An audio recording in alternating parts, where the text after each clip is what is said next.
Yo. Didn't get around to doing too much today. Amanda got back to me with some of the changes I requested for the exterior. So we've got a more seamless, nice looking roof now. Don't have to use any smudges to cover anything up. So that's nice. The only thing is she did give me like the corner piece that I needed here. Unfortunately, one side is different from the other due to the perspective shift. So I just got back to her to get that fixed up. Otherwise, we've got also, oh yeah, down here, the gate on the outside now got filled out, so that's looking nice. And finally, the locking mechanism on the front door. It's got a gate that comes down now.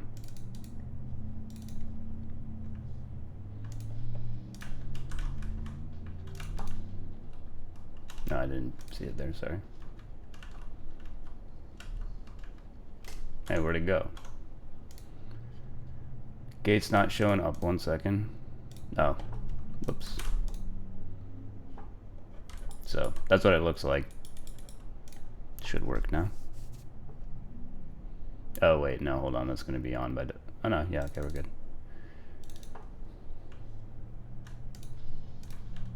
There you go. So there you see the locked gate behind. And opens up afterward. Nice. Slowly but surely, we're getting there to the final version, so just gotta get that corner piece fixed up, and then finally the last thing is gonna be two things really.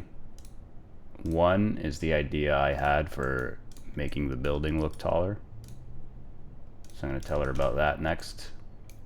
And the second is, oh yes, as part of the decoration, is I'm probably going to ask for some kind of neon sign or light, something to help really emphasize the nighttime club-like feel of these areas.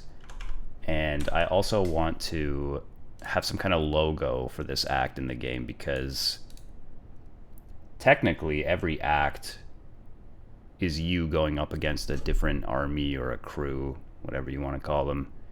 So in the first act you have the traditional Japanese style samurai stuff. So I was essentially using this little flag we have here as their symbol. And you can see some other recurring motifs like the big samurai statues that shows up in a lot of levels as well. So I wanted to have something similar for the second act. So yeah, just the top of the building and some neon lighting and logo stuff. And then I think we'll be ready to start making all the final pieces of art for the first prototype level, this one right here. Looking forward to it. It's gonna be sweet. And then I still gotta get back to figuring out what I want to do with the enemy placements and the, well, other placements as well, like any obstacles or kickable objects I want to put in the third level here. Kind of wanted to just give it a quick playthrough.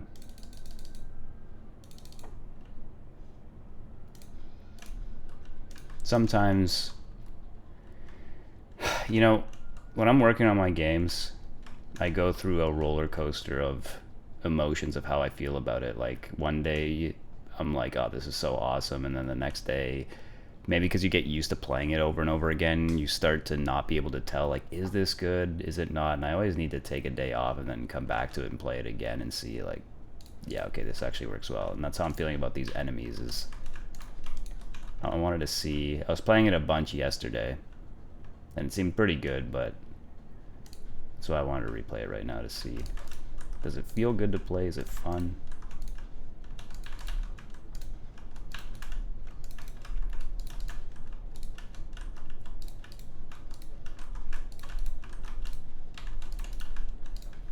Yeah, it's good. I like it. The only thing is there's a bit of repetition, but But the repetition is just, I mean, there's a lot of repetition, but the repetition is just because I literally copy pasted the exact same enemy placement and group in every single room. So that should clean up very easily once I do whatever I want to do for the final version. Might mix in for the, oh, there's a weirdness here. Oh, I know what's going on here.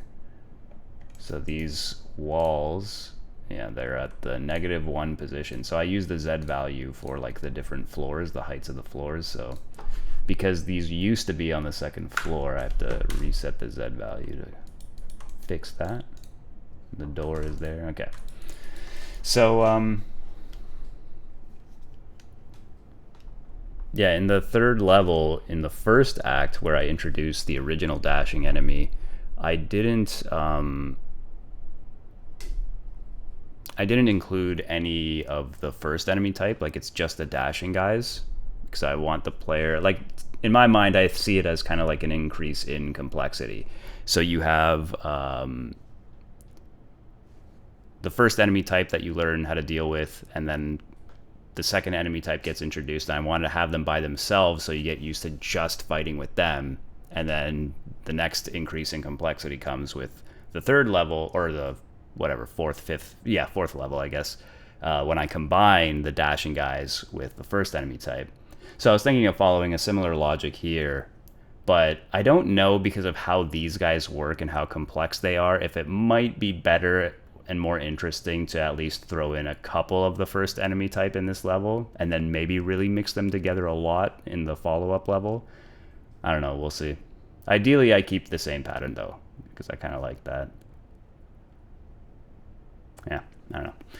Anyway, I think I've reached the... What's the phrase I'm looking for here?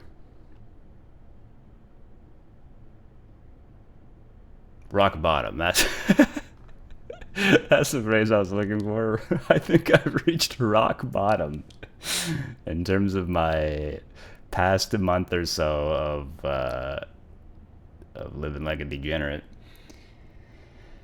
Yeah, I don't know. This is what happens to me. I go through a cycle of just overindulging in garbage, and then I get to a point where I'm like, all right, I'm tired of living like this. I need to get back to what makes me feel good and what makes me happy. And you know what's funny is, I remember about a month ago when I was probably at the I was literally at the peak of talking about how great things were going and how great I'm feeling and this is it. And I always knew, though, at the back of my head too, that I'm like, yeah, but probably gonna end up going back into this cycle again too. And yeah, I don't know, man. Kind of tired of the whiplash of the constant back and forth in my life with how I live like this.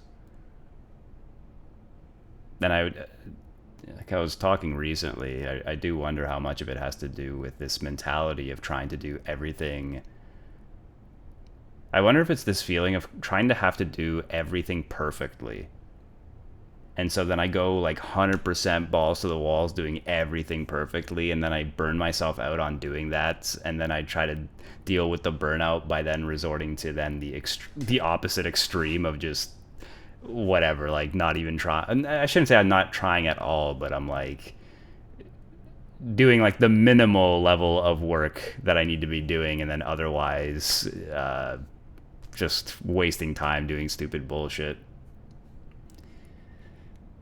And maybe this newfound feeling that I think I've had over the past week or so of just, what if I just stopped giving a fuck? Like, stop trying to be perfect about everything and doing everything according to some insanely rigid thing, and just, like, whatever, get my work done, and otherwise live however I feel like living in the moment, and not caring so much about having to do everything to some perfected standard.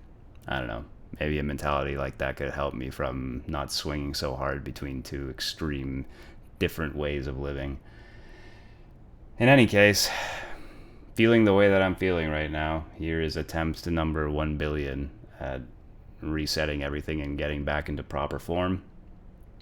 Just in time, hopefully tomorrow, for Daily Diary number 100. And I have to say, despite the hardships of the past month or so, the knowledge that I have managed to pull off making these videos every single day without exception for 100 days straight already.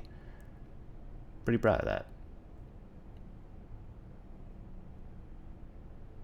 And it's been mostly productive, so that's good. And hopefully, like I said, I can get myself back into good form here and start developing at a much faster pace. That's the thing that's crazy too, is even when I'm living like this and I'm only doing, let's say, like 4 or 5 hours in a row of serious work, is I'm so hyper concentrated during those periods of time. I get so much stuff done that it then only emphasizes in my mind, like, man, how much more would I be getting done if I was just like totally focused on this and not wasting time on anything else, you know? How much further along would I be? But I try to live with no regrets. And while I would like to avoid these longer cycles of being fucking lazy and hedonistic, I don't really regret them either. I had a good time immersing myself in fucking old World of Warcraft. Then I also sit there and just think, like, it's so crazy the way that your mind works when you're playing that shit too, because like stepping back from it now that I'm fucking tired of it, I'm just like, why was I playing that? Why did I do that? Where did I get that craving?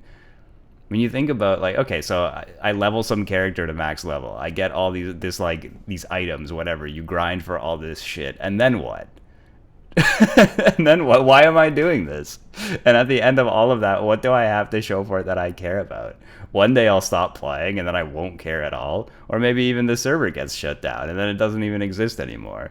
And will I be, I don't know, will I feel fulfilled or as if I accomplished something? No. And yet in the moment, you're just like, I don't know, you're just like constantly thinking about that next thing to get. Which is related really even to my work here. Like, part of how I notice how I work mentally when I'm like really focused on my work and constantly getting something done is I'm always excited about the next thing I get done on the game and then the next thing I get to work on. And a lot of that keeps me going.